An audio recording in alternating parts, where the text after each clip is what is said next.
Hi 8th, how are you? I know that you are tensed because tomorrow midterm exam. No, one exam is already over. Tomorrow another subject is there, so you are tensed about tomorrow exam and all. But let me add one thing before opening this session. I know that exams, serious exams, midterm exam, but still you have to keep 1 hour for my subject. I promise you I will not make this video as a lengthy video. I will wind up this video within half an hour. So you just completely watch this video without. I know that you are tensed, but still you have to watch this video completely, and you can write notes and practice well. ഈ എല്ലാ പ്രോസസ്സും കൂടെ 1 മണിക്കൂറിൽ തീരുന്ന രീതിയിൽ ഞാൻ video ഇടുകയുള്ളൂ. അതുകൊണ്ട് എൻ്റെ video നാളെ കാണാം, മറ്റന്നാൾ കാണാം, എക്സാം അല്ലേ എന്ന് വിചാരിച്ച് മാറ്റി വെക്കരുത്. Because you know that a very serious chapter, a very serious discussion is going on. If you fail to practice this video in a proper way, that will reflect in the upcoming videos. So please, upcoming classes, so please don't do that. Please watch the video properly without skipping and practice well and write notes. Only 1 hour is needed for this kind of activities. Please spend that time in front of maths. Okay, exam ആണെന്ന് വിചാരിച്ചിട്ട് maths പഠിക്കാതിരിക്കരുത്. പഠിച്ചില്ലെങ്കിൽ reflect ചെയ്യും. So 1 hour എൻ്റെ സബ്ജക്റ്റിന് വേണ്ടി മാറ്റി വെക്കാം. So let me come to the point. In the last day we were discussing about if a number is not a perfect square, how we can make the number as a perfect square by multiplying with a suitable number. For example, 8 is a perfect square or not? No. Y? Because square root of 8 നമുക്ക് calculate ചെയ്യാൻ പറ്റില്ല.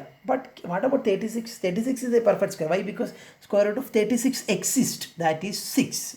So നമ്മൾ 8ൻ്റെ കാര്യത്തിലോട്ട് നമുക്ക് വരാം. 8 is not a perfect square, we know that. So how can you prove that 8 is not a perfect square by mathematically? Yes, prime factorise ചെയ്ത് കഴിഞ്ഞാൽ pair ഇല്ലെങ്കിൽ അത് പെർഫെക്റ്റ് സ്ക്വയർ അല്ല. 8ൻ്റെ പ്രൈം ഫാക്ടറൈസേഷൻ പെയർ ഇല്ല, അതുകൊണ്ട് പെർഫെക്റ്റ് സ്ക്വയർ അല്ല. അപ്പോൾ നമ്മൾ എന്ത് ചെയ്യുന്നു? അതിന് പെയർ കംപ്ലീറ്റ് ആക്കുന്ന രീതിയിലുള്ള ഒരു നമ്പർ കൊണ്ട് രണ്ട് വശത്തും മൾട്ടിപ്ലൈ ചെയ്തു, അങ്ങനെ 16 കിട്ടി. ആ രീതിയിലൊക്കെ നമ്മൾ പഠിച്ചതാണ്. So today we are going to recall the same thing which we discussed in the last class by using a single question, and we are going to continue to we are going to jump to the next session. So just stay with me, don't go anywhere. Stay with me, do not skip the video, come with me. Shall we discuss? Yes.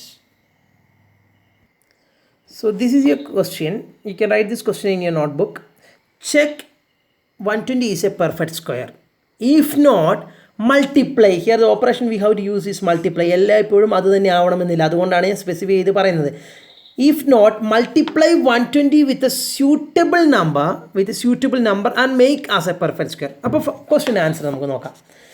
Can you say that 120 is a perfect square? നമുക്ക് correct അറിയുന്നില്ല, വലിയ number ആയതുകൊണ്ട് കുഴപ്പമില്ല. 120 എന്ത് ചെയ്യുക? Prime factorisation ചെയ്ത് നോക്കുക, അപ്പോൾ നമുക്ക് മനസ്സിലാവുമല്ലോ. Tell me.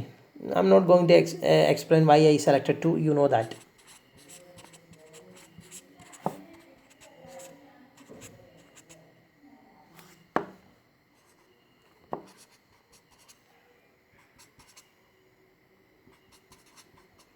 So this is the prime factorization of 120. 4, 8, 24, 24, yes, 120. So this is the prime factorization of 120, and you may understood that. And just pair. This is the first pair, but for 2 pair is not there. For 3 pairing is not possible, and for 5 pairing is not possible. You may understood. This is the first pair, but I cannot pair these 2 because pairing is not, we cannot complete the pairing here and here also. 2ക്ക് pair ഇല്ല, 3ക്ക് pair ഇല്ല, 5നും pair ഇല്ല. Understood? So we can conclude that hence 120 is not a perfect square. In bracket you can give the reason: absence of pairing or absence of pairs, okay, or incomplete pairs. Okay. ഇനി നമ്മൾ എന്ത് ചെയ്യുന്നു? വീണ്ടും 120 എടുക്കുന്നു. പക്ഷെ നമുക്കങ്ങനെ വെക്കാൻ പറ്റില്ല, നമുക്കതിനെ പെർഫെക്റ്റ് സ്ക്വയറിലോട്ട് മാറ്റണം. ഇത് ഫസ്റ്റ് പെയർ, ഇതിനങ്ങനെ ഇല്ല. ഓക്കെ. ഇനി നിങ്ങൾ എന്ത് ചെയ്യാന്ന് വെച്ച് കഴിഞ്ഞാൽ, വേണ്ട, ഇങ്ങനെ വേണ്ട, മനസ്സിലാവുന്ന പോലെ എഴുതാം. 120 = 2 × 2, പിന്നെ അടുത്ത നമ്പർ എന്താ? 2, പിന്നെ അടുത്ത നമ്പർ 3, പിന്നെ അടുത്ത നമ്പർ 5. ഓക്കെ.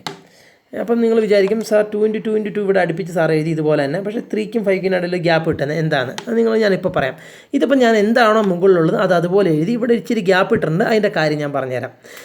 ഇനി ഇനി നിങ്ങൾ ഇനി എന്താ ചെയ്യേണ്ടതെന്ന് വെച്ച് കഴിഞ്ഞാൽ നമ്മൾ ഇതിൽ പെയറിങ് കംപ്ലീറ്റ് ആക്കിയെങ്കിൽ മാത്രമേ നമ്മൾ ആ പ്രോബ്ലത്തിൽ ചെയ്തതുപോലെ തന്നെ എട്ടിൻ്റെ കാര്യത്തിൽ ചെയ്തതുപോലെ തന്നെ പെയറിങ് കംപ്ലീറ്റ് ആക്കാൻ പോവാണ്.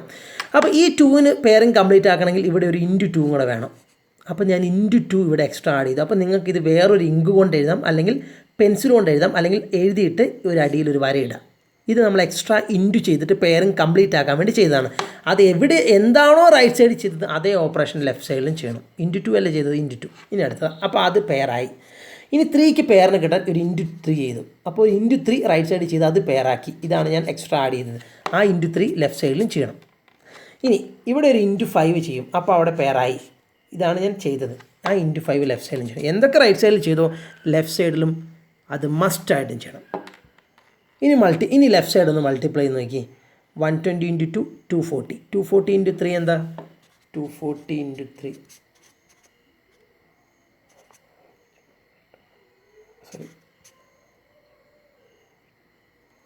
720 കിട്ടി. പിന്നെ 720 × 5 വേണം. കാരണം 5 ഉണ്ടല്ലോ. 3600 ആണ് കിട്ടിയത് എനിക്ക്. ഇനി റൈറ്റ് സൈഡിൽ എന്ത് വന്നു? 2 × 2 2 × 2 3 × 3 5 × 5. എന്താ പ്രത്യേകത? ഇപ്പം നിങ്ങൾ നോക്കിക്ക്, റൈറ്റ് സൈഡിൽ എന്തായി? പെയറിങ് കംപ്ലീറ്റ് ആയി. എല്ലാത്തിനും പെയർ. അപ്പം ലെഫ്റ്റ് സൈഡിലുള്ള ഈ നമ്പർ പെർഫെക്റ്റ് സ്ക്വയർ ആയിരിക്കണമല്ലോ, കാരണം പെയറിങ് കംപ്ലീറ്റ് അല്ലേ. That implies 3600 is a perfect square number. ആദ്യം 120 പെർഫെക്റ്റ് സ്ക്വയർ അല്ലായിരുന്നു, പക്ഷേ അതിന് നമ്മളൊരു സ്യൂട്ടബിൾ നമ്പർ വെച്ച് മൾട്ടിപ്ലൈ ചെയ്തു. ഇപ്പം 3600 ആയി. അതെന്താണ്? ഒരു പെർഫെക്റ്റ് സ്ക്വയർ ആണ്. കാരണം എന്താ? അതിൽ പെയറിങ് കംപ്ലീറ്റ് ആണ്. ഇനി ഏത് നമ്പർ വെച്ചാൽ നമ്മൾ മൾട്ടിപ്ലൈ ചെയ്തത്? വി ഹാവ് മൾട്ടിപ്ലൈഡ് വിത്ത് ഏത് നമ്പർ വെച്ചാൽ മൾട്ടിപ്ലൈ ചെയ്ത്? 120 ആയിരുന്നല്ലോ നമ്പർ നമ്മുടെ. അതിന് ഏത് നമ്പർ വെച്ചാൽ മൾട്ടിപ്ലൈ ചെയ്ത്? ഈ നമ്പർ വെച്ചല്ലേ മൾട്ടിപ്ലൈ ചെയ്ത്. അതായത് 3 × ഈ 120ൻ്റെ ലെഫ്റ്റ് സൈഡിൽ നമ്മൾ അഡീഷണൽ ആയിട്ട് മൾട്ടിപ്ലൈ ചെയ്തില്ലേ, അത് എത്രയാണ്? ആ മൾട്ടിപ്ലൈ ചെയ്തത് മാത്രം എത്രയാണെന്ന് നോക്കുക. 120 കൂടാതെ. 120 ഓൾറെഡി അവിടെ ഉണ്ടായിരുന്നു.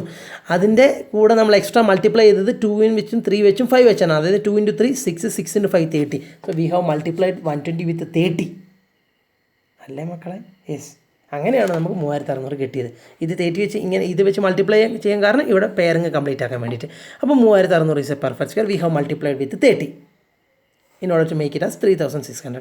ഇനി സ്ക്വയർ റൂട്ട് ഓഫ് 3600 എന്ന് വേണേൽ കണ്ടുപിടിച്ച് നോക്കാം. സ്ക്വയർ റൂട്ട് ഓഫ് 3600 എങ്ങനെ കണ്ടുപിടിക്കുക? ഓരോ പേരിൽ നിന്ന് ഓരോ മെമ്പർ എടുത്താൽ പോരെ. ഇതിൽ നിന്ന് 2 എടുത്തു, ഇതിൽ നിന്ന് 2 എടുത്തു, ഇതിൽ നിന്ന് ഒരു 3 എടുത്തു, ഇതിൽ നിന്നൊരു 5 എടുത്തു. ഓരോ പേരിൽ നിന്നും ഓരോ നമ്പർ എടുത്തു. 2 × 2 4, 4 × 3 12, 12 × 5 12 × 5 I think 60. So we got the square root of 3600 at 60. So first it was 120. It is not a perfect square, but by multiplying with a suitable number we have make 120 into 3600. 3600 is a perfect square and its square root is nothing but 60. And this is the answer for that question. You might have understood that method very well. And we were discussing about the operation multiplication. കാരണം എന്താ? ഒരു perfect square അല്ലാത്തൊരു നമ്പറിനെ multiply ചെയ്ത് perfect square ആക്കാനാണ് നമ്മളിപ്പോൾ നോക്കിയത്. ഇനി ഞാൻ മൾട്ടിപ്ലൈ മാറ്റിയിട്ട് ഡിവിഷൻ, അതായത് പെർഫെക്റ്റ് സ്ക്വയർ അല്ലാത്തൊരു നമ്പറിനെ സ്യൂട്ടബിൾ നമ്പർ വെച്ച് പെയറിങ് കംപ്ലീറ്റ് ആക്കി മൾട്ടിപ്ലൈ ചെയ്തിട്ടാണ് നമ്മൾ ചെയ്തത്. ഇനി മൾട്ടിപ്ലിക്കേഷൻ എന്നുള്ള ഓപ്പറേഷൻ മാറ്റി ഡിവിഷൻ, ബാക്കിയൊക്കെ സെയിം. പെർഫെക്റ്റ് സ്ക്വയർ ആണോ നോക്കുക, എന്നിട്ട് പെർഫെക്റ്റ് സ്ക്വയർ അല്ലെങ്കിൽ ഡിവൈഡ്, ഒരു സ്യൂട്ടബിൾ നമ്പർ വെച്ച് ഡിവൈഡ് ചെയ്തിട്ട് പെർഫെക്റ്റ് സ്ക്വയർ ആക്കാനുള്ള മെത്തേഡാണ് ഇനി ഞാൻ പറയാൻ പോകുന്നത്. ഓക്കെ, ഇപ്പോൾ നമ്മൾ ഉപയോഗിച്ചത് മൾട്ടിപ്ലൈ ചെയ്തിട്ടായിരുന്നു അല്ലേ, മൾട്ടിപ്ലൈ ചെയ്യുമായിരുന്നു നമ്മൾ ചെയ്തത്. ഇനി നമ്മൾ ഡിവൈഡ് ചെയ്തിട്ട് പെയറിംഗ് ഒക്കെ ആക്കി എങ്ങനെയാണ് ചെയ്യുന്നത്? എളുപ്പമാണ്, ഒരേ ലോജിക്ക് തന്നെ. Shall we go for that? Yes. So let me give you A question for that. So check 120. This is your next question. Okay, we are going to use a different kind of approach here. Check 120 is a perfect square. അത് നിങ്ങൾക്ക് അറിയാം അല്ലേ, prime factorisation ചെയ്ത് നോക്കാം. Then if not, അതും കേട്ടിട്ടുണ്ടല്ലേ, innocent പറയുന്നല്ലേ, മറ്റേ lottery ticket number വയ്ക്കുമ്പം കേട്ടിട്ടുണ്ട് അതും കേട്ടിട്ടുണ്ട്. അത് പറയുന്ന പോലെ check 120 is a perfect square. Okay, if not, അല്ലെങ്കിൽ ഡിവൈഡ് 120. ഇവിടെയാണ് കളി. ഡിവൈഡ് 120. മറ്റോടത്ത് എന്തായിരുന്നു? മൾട്ടിപ്ലൈ 120. 120 പെർഫെക്റ്റ് സ്ക്വയർ ആണോ അല്ലയോ? അല്ലെങ്കിൽ എന്ത് ചെയ്യുക? 120നെ മൾട്ടിപ്ലൈ ചെയ്ത് പെർഫെക്റ്റ് സ്ക്വയർ നേരത്തെ ആക്കിയ പോലെ അല്ല ഇവിടെ വേണ്ടത്. 120നെ ഡിവൈഡ് എന്നുള്ള ഡിവിഷൻ എന്നുള്ള ഓപ്പറേഷൻ ഉപയോഗിച്ചിട്ട് എന്താണ് divide 120 by a suitable number. and make it as a perfect square. നേരത്തെ ക്വസ്റ്റ്യൻ നമ്മൾ 120 പെർഫെക്റ്റ് സ്ക്വയർ ആണോ നോക്കി, അല്ലെങ്കിൽ മൾട്ടിപ്ലൈ 120നെ ഒരു പെയറിങ് കംപ്ലീറ്റ് ആക്കി മൾട്ടിപ്ലൈ ചെയ്ത് പെർഫെക്റ്റ് സ്ക്വയർ ആക്കി. പക്ഷേ ഇവിടെ നമുക്ക് മൾട്ടിപ്ലൈ ചെയ്യാൻ പറ്റില്ല. പെയറിങ് കംപ്ലീറ്റ് ആക്കാൻ നമ്മൾ ഏത് ഓപ്പറേഷനാണ് ഉപയോഗിക്കുന്നത്? ഡിവൈഡ്. അങ്ങനെ ക്വസ്റ്റ്യൻ ശ്രദ്ധിച്ച് നോക്കണം. So let us answer for the first question whether 120 is a perfect square or not. So let us use mathematical operations like prime factorization. By that we will get understood that.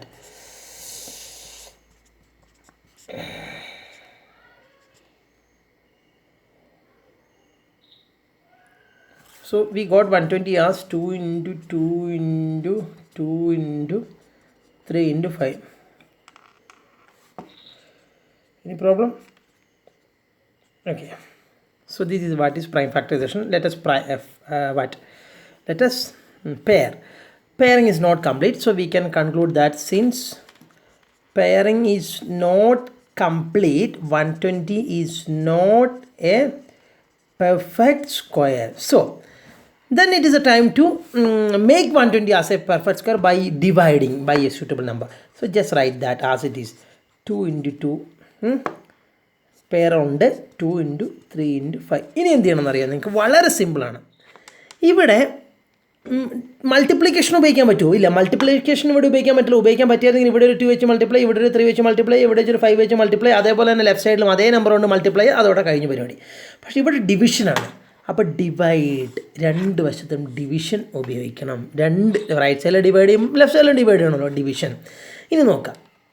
ഇത് pairing complete ആയി നിൽക്കുന്ന സാധനം മക്കളെ, ഇതിനെ നിങ്ങൾ disturb ചെയ്യരുത്.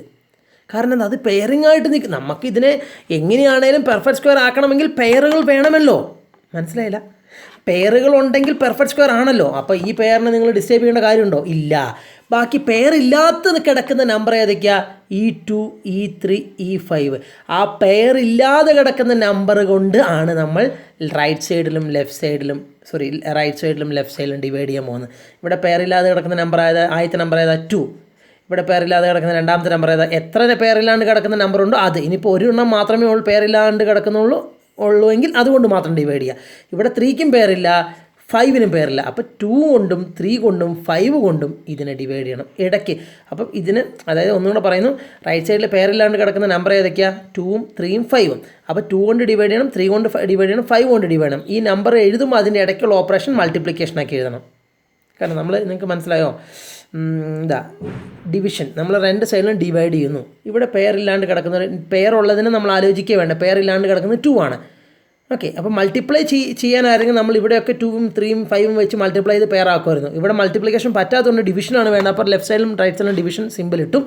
എന്നിട്ട് ഇവിടെ 2ന് പെയറില്ല, അതുകൊണ്ട് 2 എഴുതി. 3ന് പെയറില്ല, 3 എഴുതി. 5ന് പെയറില്ല, അത് എഴുതി. ഇനി എഴുതുന്ന ഇടയ്ക്ക് നമ്പറുകളുടെ ഇടയ്ക്ക് മൾട്ടിപ്ലിക്കേഷൻ ചിഹ്നം ഇടാം. ഓക്കെ. കാരണം നമ്മൾ ഉപയോഗിക്കുന്ന മെയിൻ ഓപ്പറേഷൻ ഡിവിഷനാണ്, ഈ പറഞ്ഞനുസരിച്ച് അത്ര മാത്രമേ ഉള്ളൂ. ഇനി ലെഫ്റ്റ് സൈഡല്ലേ ഇടണം, കണ്ടോ? ഇതിൻ്റെ ഇടയ്ക്ക് മൾട്ടിപ്ലിക്കേഷൻ ഇടണം കേട്ടോ.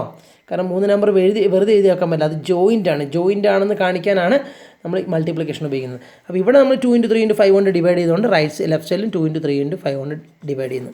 മനസ്സിലായെന്ന് വിചാരിക്കുന്നു. ഇനി നമ്മൾ നോക്കാം. So 120 divide by 2 into 3 6, 6 into 5 30 എന്ന് എഴുതി. ഇനി പ്രോബ്ലം നോ. റൈറ്റ് സൈഡിൽ നോക്കി, ഈ 2ഉം ക്യാൻസലായി, E3യും ക്യാൻസലായി, E5യും ക്യാൻസലായി. ബാക്കി എന്ത് വന്നു? 2 into 2. ഇപ്പോൾ നോക്കി 120/30 എന്താ? 12/3 4 ആണ് കിട്ടുക.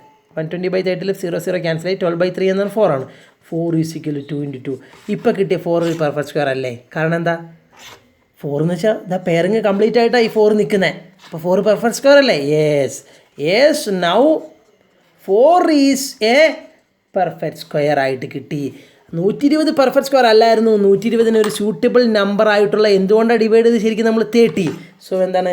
വി ഹാവ് ഡിവൈഡഡ് ബൈ 30 വെച്ച് ഡിവൈഡ് ചെയ്ത് നമ്മൾ 4 ആക്കി. 4 ഇപ്പോൾ ഒരു പെർഫെക്റ്റ് സ്ക്വയർ ആണ്. അപ്പോൾ 120 പെർഫെക്റ്റ് സ്ക്വയർ അല്ല, പക്ഷേ അതിന് സ്യൂട്ടബിൾ നമ്പർ ആയിട്ടുള്ള 30 കൊണ്ട് ഡിവൈഡ് ചെയ്തപ്പോൾ 4 ആണ്. 4 ഒരു പെർഫെക്റ്റ് സ്ക്വയർ ആണ്. എന്താണ് സ്ക്വയർ റൂട്ട് ഓഫ് 4? 4ൻ്റെ പെയറിൽ നിന്ന് ഒരെണ്ണം ഇങ്ങോട്ട് ഇറക്കുക. അവിടെ ആകെ ഒരു പെയറുള്ളൂ, അതിൽ നിന്ന് ഒരെണ്ണം ഇറക്കിയ 2. Square root of 4 is 2. And this is the answer for the question.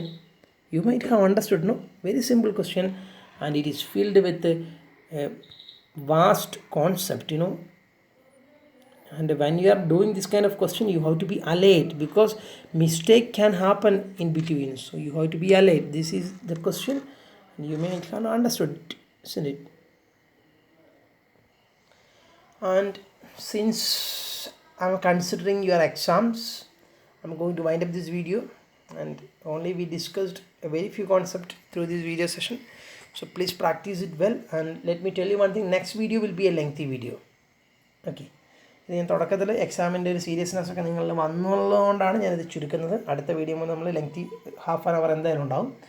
അപ്പം നിങ്ങൾ നന്നായി പ്രാക്ടീസ് ചെയ്യാം. And take care, stay safe, practice well and do best in your exams. Thank you. Your Shubin sir signing out.